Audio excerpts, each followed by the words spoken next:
The morning sun cast long shadows across the Marine Corps training ground as Sarah Martinez laced up her boots for what would become the most defining moment of her military career. At 5 feet 4 inches and weighing barely 120 pounds, she stood among a sea of towering Marines who had already dismissed her before the physical training session even began. Sarah had joined the Marines 18 months earlier, driven by a fierce determination to serve her country and prove that strength came in many forms. Growing up in a small Texas town, she had always been the underdog. Her father, a retired Army sergeant, had instilled in her the belief that heart and determination could overcome any physical disadvantage.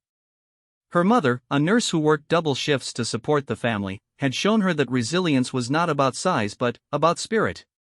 The training facility buzzed with the usual pre-PT energy.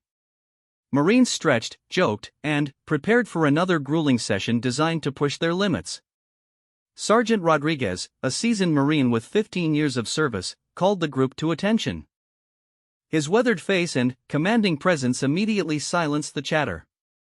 "Today we're running the tactical movement course," Rodriguez announced, his voice carrying across the formation. "This isn't your typical run around the track. We're simulating real combat conditions where you might need to carry an injured teammate to safety." Sarah felt her stomach tighten. She had excelled in many areas of her training, showing exceptional marksmanship, tactical thinking, and leadership qualities. However, the physical challenges that required raw strength had always been her greatest obstacle. She watched as the other Marines, most of them significantly larger and stronger, nodded confidently at the sergeant's words. The course consisted of a half-mile run through varied terrain, including mud pits, obstacles, and, finally, a 200-yard carry zone where Marines would need to transport a weighted dummy representing an injured comrade. The catch was that the dummies weighed 180 pounds each, simulating the average weight of a fully equipped Marine. Martinez called out Corporal Johnson, one of the larger Marines who had made no secret of his doubts about women in combat roles. "You sure you signed up for the right branch? The Air Force might be more your speed." His comment drew chuckles from several nearby Marines. Sarah kept her expression neutral, though her jaw tightened slightly. She had heard variations of this comment countless times since arriving at base. Rather than respond with anger, she had learned to channel these moments into fuel for her determination. Her father had taught her that the best response to doubt was action, not words. "We'll see how everyone performs when it counts," she replied calmly, adjusting her gear and focusing on the task ahead. As the Marines lined up at the starting line, Sarah positioned herself in the middle of the pack. She had learned from previous PT sessions that starting too aggressively would burn her energy too quickly, while starting too conservatively would put her too far behind to make up ground. Her strategy was always about intelligent pacing and maximizing her natural advantages, endurance and mental toughness. The whistle blew, and the group surged forward like a green wave across the training ground. Sarah found her rhythm quickly, her breathing controlled and her stride efficient. While the larger Marines powered ahead with brute force, she focused on maintaining a sustainable pace that would serve her well throughout the entire course. The first obstacle was a series of low walls that required Marines to crawl underneath while carrying their gear. Sarah's smaller frame actually worked to her advantage here, allowing her to move more efficiently through the tight spaces. She began to close the gap with the leading group, her technique and agility compensating for her lack of raw power. Next came the mud pit, a 50-yard stretch of thick, clinging mud that had to be traversed while maintaining proper weapon handling. Sarah had spent extra time practicing this particular obstacle, knowing that her lighter weight would be both an advantage and a disadvantage. While she wouldn't sink as deeply into the mud, she also had less momentum to power through the thick sections. As she entered the mud pit, Sarah could hear the grunts and complaints of the Marines around her. The mud was particularly thick that morning, having been churned up by earlier training groups. Several Marines were already struggling, their larger frames working against them as they fought to maintain forward progress. Sarah focused on her technique, using her knowledge of body mechanics to find the most efficient path through the obstacle. She had studied the pit during previous sessions, noting where the mud was shallower and where hidden logs provided better footing. While others flailed and fought against the mud, she moved with purpose and precision. By the time she emerged from the mud pit, Sarah had moved up significantly in the pack. Her uniform was caked with mud, and her breathing was becoming more labored, but her determination remained unwavering. The whispers and comments from earlier had faded into background noise as she focused entirely on the task at hand. The course continued through a series of increasingly challenging obstacles, rope climbs, tire runs, and balance beams that tested every aspect of physical fitness. Sarah's performance was steady and consistent, earning grudging respect from some of the Marines who had initially dismissed her. Her technique was flawless, her determination evident, and her competitive spirit undeniable. As they approached the final segment of the course, the carry zone, Sarah found herself in the middle of the pack, having kept pace with Marines who significantly outweighed her.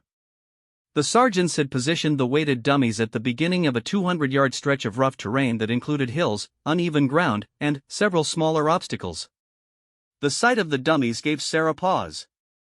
At 180 pounds each, they represented a weight that was 1.5 times her own body weight. She watched as the first Marines to reach the carry zone hefted the dummies with relative ease, their greater size and strength making the task appear manageable. Doubt crept into her mind for the first time that morning. She had pushed herself to keep up throughout the entire course, but this final challenge seemed designed to favor exactly the type of physical advantage she lacked.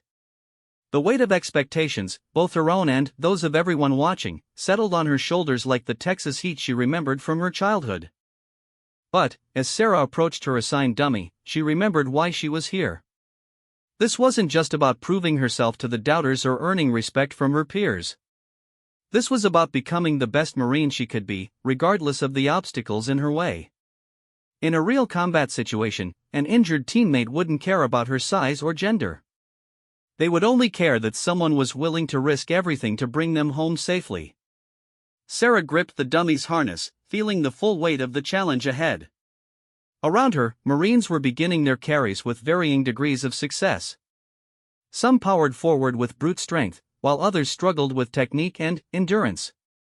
The final test of the day was about to begin, and Sarah knew that everything she had worked for during her time in the Marines would be measured in the next few minutes.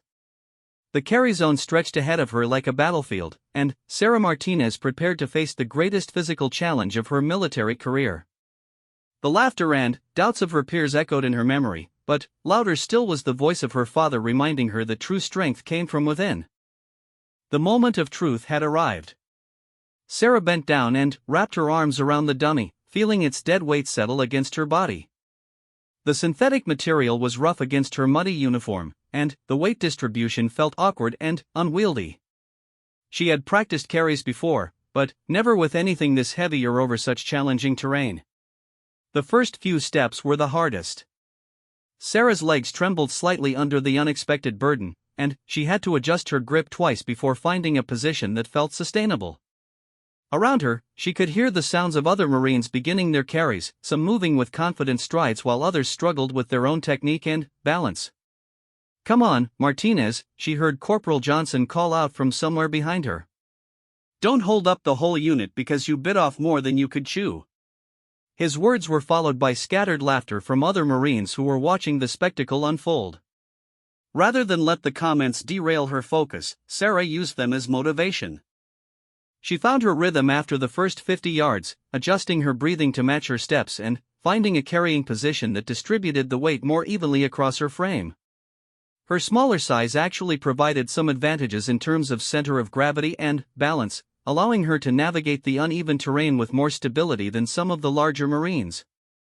The course took an upward turn, following a steep hill that added another layer of difficulty to the carry. Sarah's breathing became more labored as she fought against both the weight of the dummy and the pull of gravity.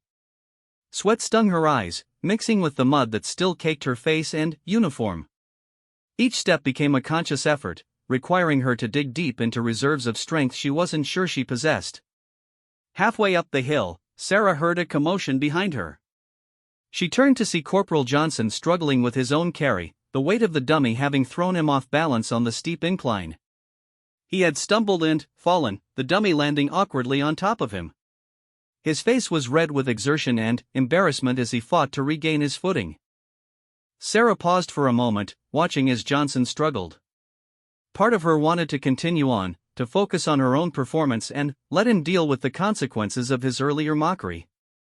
But her training and her character wouldn't allow her to leave a fellow Marine in difficulty, regardless of how he had treated her.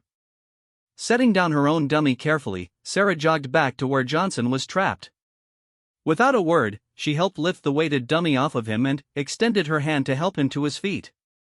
Johnson looked at her with a mixture of surprise and grudging respect, accepting her assistance without comment. "Thanks," he muttered quietly, his earlier bravado replaced by genuine acknowledgement. Sarah nodded and returned to her own dummy, resuming her carry without fanfare or expectation of recognition. The brief detour had cost her valuable time and energy, but she knew she had done the right thing. This was what being a Marine meant, looking out for your teammates regardless of personal cost or previous conflicts. The rest of the hill proved to be the most challenging part of the course. Sarah's legs burned with the effort of each step, and her grip on the dummy became increasingly difficult to maintain as fatigue set in.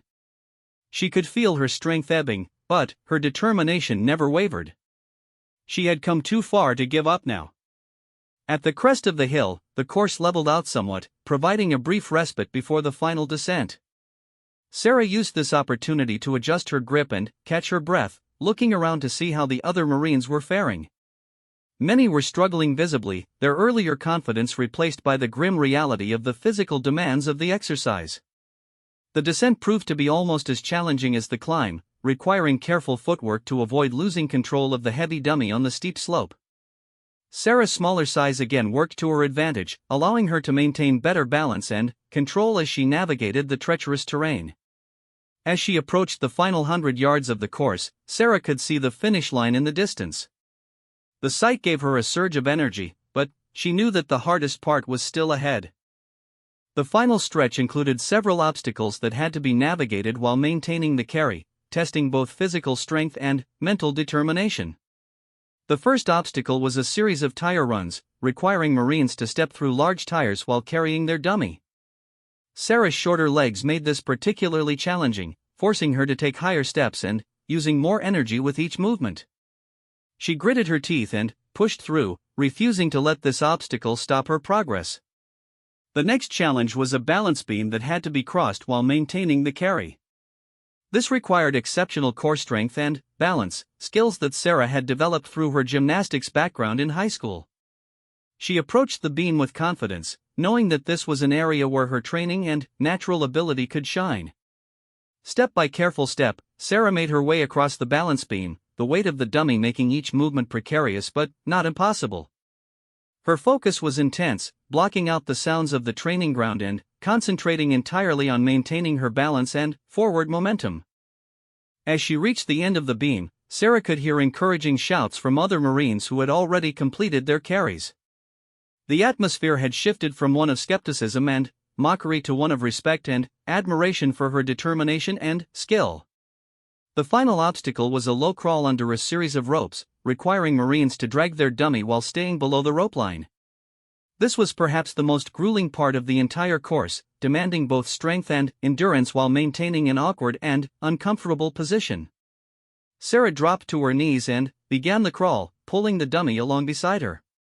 The rough ground scraped against her knees and elbows, and the weight of the dummy made progress slow and painful. But she continued forward, inch by inch, refusing to give up when she was so close to the finish. As she emerged from under the final rope, Sarah could see the finish line just 50 yards ahead. Her vision was blurred with sweat and fatigue, but her determination was crystal clear. She struggled to her feet, hefted the dummy one final time, and began the last stretch of the course. Each step toward the finish line felt like a victory in itself. Sarah's legs were shaking with exhaustion, her breathing was ragged, and every muscle in her body screamed for relief. But she pressed on, driven by an inner strength that had carried her through every challenge in her life. As she crossed the finish line, Sarah gently set down the dummy and collapsed to her knees, completely spent but victorious. The silence that followed was broken by the sound of applause from the Marines who had gathered to watch the conclusion of the exercise. But Sarah's moment of triumph was about to become something much more significant. As she caught her breath and began to process what she had just accomplished, she heard Sergeant Rodriguez's voice cutting through the applause. "Listen up, Marines," Rodriguez called out, his voice carrying a tone of urgency that immediately commanded attention. "We've got a situation developing, and I need volunteers for a real-world scenario that just came in. We've got 2 Marines who are down and need immediate assistance." The training ground fell silent as the implications of Rodriguez's words sank in.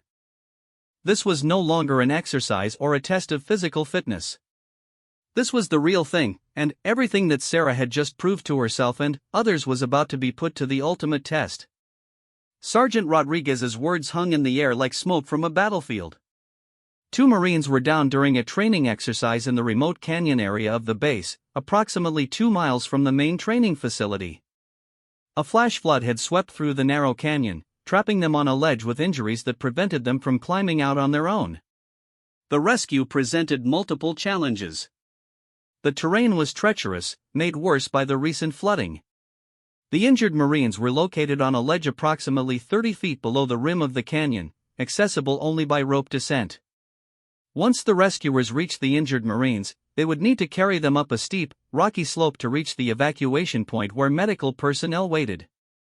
"I need 6 volunteers," Rodriguez announced, scanning the group of Marines who had just completed the PT course. "This is going to require everything you've got left in the tank and, then, some. The terrain is dangerous, the weather is getting worse, and we've got 2 Marines depending on us to bring them home." Hands shot up immediately around the group. Despite their exhaustion from the training exercise, every Marine present was willing to risk their own safety to help their fallen comrades. This was the brotherhood that defined the Corps, the unbreakable bond that meant no one was left behind. Sarah raised her hand without hesitation, though she felt a wave of doubt wash over her. She had just pushed herself to the absolute limit during the PT course, and her body was still trembling from the exertion. The logical part of her mind wondered if she had anything left to give, if her smaller stature would be more of a liability than an asset in a real rescue situation. Rodriguez's eyes moved across the volunteers, making quick assessments based on his knowledge of each Marine's capabilities and current physical condition. His gaze paused on Sarah for a moment longer than the others, and she could see him weighing the same concerns that she harbored about her ability to contribute to the mission. "Martinez, Johnson, Williams, Thompson, Garcia, and Lee," Rodriguez called out, selecting his team. "Gear up and meet at the motor pool in 5 minutes. We're moving out immediately." Sarah felt a surge of pride mixed with apprehension as she heard her name called. Rodriguez had chosen her despite her size disadvantage and despite having other Marines available who were physically larger and arguably stronger. She understood that this selection was both an honor and a massive responsibility. As the selected Marines rushed to gather their gear, Corporal Johnson approached Sarah. His earlier mockery was completely absent, replaced by a serious professionalism that reflected the gravity of the situation they were about to face. "Martinez," he said quietly, "I want you to know that what you did back there on the course, helping me when I was down, that meant something. And what the Sarge just did, selecting you for this mission, that means something too. We're going to bring our people home, and I'm glad to have you on the team." Sarah nodded, appreciating the gesture but focusing her mental energy on the task ahead. This was no time for sentimentality or reflection on past conflicts. 2 Marines needed help, and her team was the only thing standing between them and potential disaster. The ride to the canyon was tense and focused. Rodriguez briefed the team on what they knew about the situation while their vehicle bounced over the rough terrain leading to the remote training area. The 2 Marines had been conducting a reconnaissance exercise when the flash flood hit. They had managed to reach the safety of a ledge, but one had a suspected broken leg and the other was showing signs of a concussion. "The weather report shows more rain moving in," Rodriguez explained, his voice grim. "We've got a narrow window to get them out before conditions deteriorate further. The evacuation point is about 400 yards from where they're trapped, but it's all uphill over rocky terrain." Sarah listened intently, already visualizing the mission in her mind. She understood that her role would likely involve the technical aspects of the rescue rather than the heavy lifting, but she was prepared to do whatever was necessary to ensure success. When they reached the canyon, the scene was more challenging than Sarah had imagined. The recent flooding had turned the normally dry creek bed into a raging torrent of muddy water. The canyon walls were steep and slippery, with loose rocks that shifted underfoot. The injured Marines could be seen on their ledge below, one clearly favoring his leg while the other sat with his head in his hands. Rodriguez quickly organized the team. Williams and Thompson, the two largest Marines, would handle the primary carries once the injured Marines were brought up from the ledge. Garcia and Lee would manage the rope systems and provide security. Johnson would coordinate the operation from the rim, maintaining communication with base and monitoring for changing weather conditions. Martinez, Rodriguez said, turning to Sarah, "You're going down with me. Your smaller size will be an advantage in the confined space on that ledge, and I need someone I can trust to follow orders exactly and think quickly under pressure." Sarah felt her heart rate spike as she realized she would be descending into the canyon itself, directly into the most dangerous part of the rescue operation. But she also felt a deep sense of validation that Rodriguez trusted her with such a critical role. The descent into the canyon was harrowing. Sarah rappelled down the slippery rock face, fighting against the wind that threatened to slam her against the canyon wall. The sound of rushing water echoed off the rocky surfaces, creating a disorienting cacophony that made communication difficult. When she reached the ledge, Sarah's medical training kicked in immediately. The first Marine, Corporal Davis, clearly had a compound fracture of his left leg that would require careful handling during the evacuation. The second Marine, Private First Class Anderson, was conscious but disoriented, showing classic signs of a concussion that made him unreliable for self-rescue. "Davis, Anderson, we're here to get you out," Sarah said firmly, establishing immediate rapport with the injured Marines. "We're going to take good care of you, but I need you to follow our instructions exactly. Can you do that for me?" Both Marines nodded, their relief at seeing rescue personnel evident despite their injuries. Sarah began immediate assessment and stabilization procedures while Rodriguez prepared the extraction equipment. The ledge was smaller than it had appeared from above, barely large enough for 4 people and their gear. Working in the confined space, Sarah demonstrated the value of her smaller stature and precise movements. She was able to position herself to provide medical care while Rodriguez managed the more physically demanding aspects of the operation. Her training and natural agility allowed her to work efficiently in conditions where larger rescuers might have struggled. The extraction of Davis proved particularly challenging due to his leg injury. Sarah carefully splinted and secured his fracture while Rodriguez rigged a specialized harness that would allow them to lift him safely without causing additional damage. The process was painstaking and required perfect coordination between all team members. As they prepared for the ascent, Sarah could feel the first drops of the approaching rain. The weather was deteriorating exactly as predicted, adding urgency to an already dangerous situation. She looked up at the rim of the canyon, where her teammates waited to begin the most physically demanding part of the rescue. The moment had arrived when everything she had learned and proved during the PT exercise would be put to the ultimate test. But now it wasn't about proving doubters wrong or earning respect from her peers. Now it was about bringing 2 Marines home safely, regardless of the personal cost. Sarah Martinez was about to discover just how much strength she really possessed when the lives of others depended on her actions. The ascent from the canyon ledge began with Anderson, whose concussion made him unable to climb independently but whose lighter weight and lack of fractures made him the less complicated extraction. Sarah secured him in a rescue harness while Rodriguez managed the rope systems, their coordination seamless despite the challenging conditions. As the rain began to fall more steadily, the canyon walls became increasingly treacherous. What had been merely difficult terrain was now becoming genuinely dangerous, with loose rocks made more unstable by the growing moisture. Sarah could hear the team above working to establish secure anchor points and coordinate the lifting process. "Anderson's coming up," Rodriguez called to the team above, his voice barely audible over the sound of wind and rushing water. The extraction proceeded smoothly, with the team above working in perfect synchronization to bring the injured Marine to safety. But it was the extraction of Davis that would test every limit of the team's capabilities. His broken leg made him deadweight, unable to assist in his own rescue and requiring careful handling to prevent further injury. As Rodriguez prepared the complex rigging needed for the lift, Sarah found herself face to face with the most challenging moment of her Marine career. "Martinez," Rodriguez said quietly, his voice carrying a weight that made her understand the gravity of what he was about to say. The rigging system can only handle one person at a time, and I need to stay here to manage the technical aspects of Davis's extraction. That means you're going up first to help coordinate the carry to the evacuation point. Sarah understood immediately. Once she reached the rim, she would be expected to help carry Davis the 400 yards to the evacuation point over terrain that had already been challenging before the rain made it even more treacherous. She had already pushed herself beyond her normal limits during the PT exercise, then descended into and worked in the canyon under dangerous conditions. Now she was being asked to find reserves of strength she wasn't certain she possessed.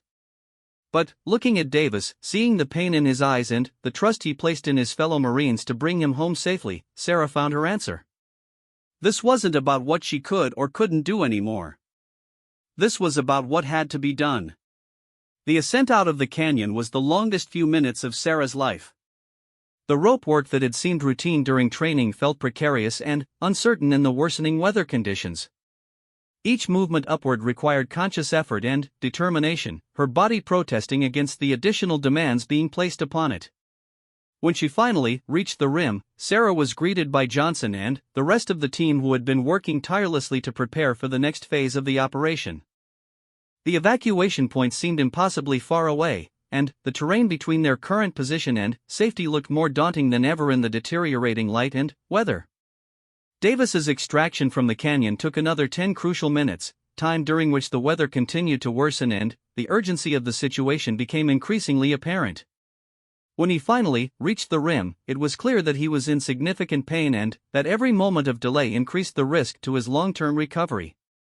"All right, Marines," Rodriguez announced, his voice cutting through the wind and rain.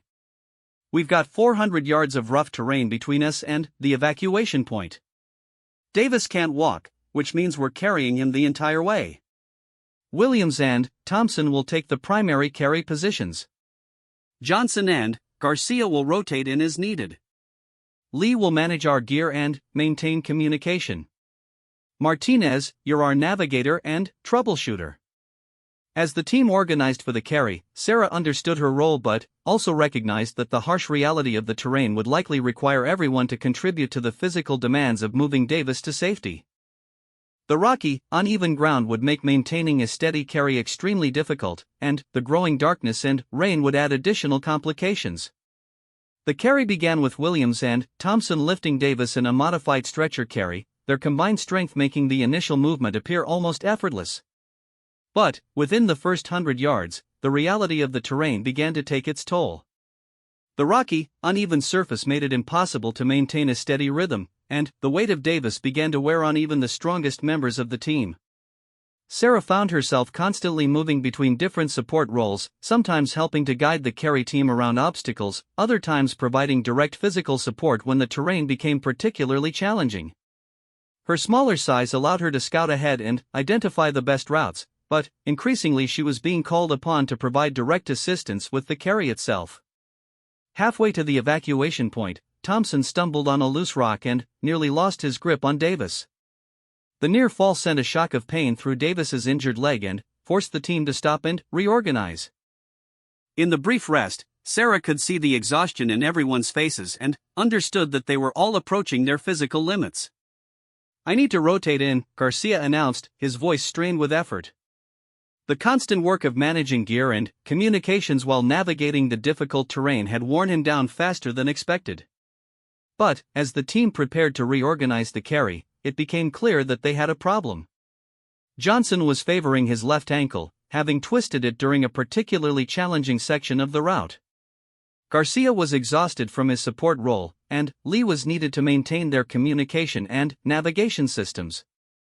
"Martinez," Williams said, looking directly at Sarah. "We need you in the carry rotation. I know this isn't what we planned, but we're going to need everyone's strength to get Davis home." Sarah felt a moment of doubt, the same feeling she had experienced before the PT exercise that morning. Davis outweighed her by more than 60 pounds, and she had already pushed herself beyond her normal limits multiple times during the day. The rational part of her mind questioned whether she could contribute meaningfully to carrying such a heavy load over such difficult terrain. But, as she looked at Davis, seeing the pain and determination in his eyes, Sarah remembered why she had become a Marine. This wasn't about proving herself anymore or meeting some external standard of physical capability. This was about the fundamental promise that Marines made to each other, that no one would be left behind, regardless of the cost. Sarah moved into position opposite Williams, gripping Davis's carry handles with determination that surprised even herself. "I've got him," she said simply, her voice carrying a confidence that came from somewhere deeper than physical strength. The final 200 yards to the evacuation point became a testament to the power of determination over physical limitation. Sarah's contribution to the carry was significant not because of her raw strength, but because of her refusal to give up or give in to the voice in her head that told her she wasn't strong enough for the task. When the terrain was particularly rough, Sarah used her agility and lower center of gravity to provide stability for the carry team. When Williams or Thompson needed a brief rest, she stepped in without hesitation, drawing on reserves of strength that she hadn't known existed. Her technique and determination allowed her to contribute far beyond what her size might have suggested possible. As the evacuation point came into view, Sarah could see the medical personnel and equipment waiting to provide Davis with the advanced care he needed. The sight gave the entire team a final surge of energy, and they covered the last 100 yards with renewed determination. When they finally set Davis down at the evacuation point, Sarah collapsed to her knees, completely exhausted but victorious. The medical team immediately took over Davis's care, beginning the process that would eventually lead to his full recovery and return to duty. As the adrenaline began to fade and the reality of what they had accomplished began to sink in, Sergeant Rodriguez approached Sarah. His withered face showed a mixture of pride and respect that needed no words to communicate its meaning. "Martinez," he said quietly, "what you did today, both during the PT exercise and during this rescue, that's what being a Marine is all about. You proved that strength isn't just about size or raw power. It's about heart, determination, and the willingness to do whatever it takes to bring your fellow Marines home." As Sarah looked around at her teammates, she saw the same respect and acknowledgement in their eyes. The laughter and doubts from the morning's PT session seemed like they belonged to a different lifetime, replaced by the unshakable bond that came from facing real danger together and succeeding through mutual support and determination. The Marines who had laughed when she stepped up for PT that morning would never question her strength or commitment again. But, more importantly, Sarah Martinez had discovered something about herself that would define the rest of her military career and her life beyond the Marines. She had learned that true strength came not from the size of her muscles or the power of her physical frame, but from the size of her heart and the depth of her determination to never leave a fellow Marine behind. 3 months later, Sarah would receive a commendation for her actions during the rescue, but the real reward had come in that moment when she realized she was capable of far more than she had ever imagined. The woman who had been dismissed as too small and too weak had proven that the strongest Marines weren't necessarily the biggest ones, but the ones who refused to quit when their fellow Marines needed them most.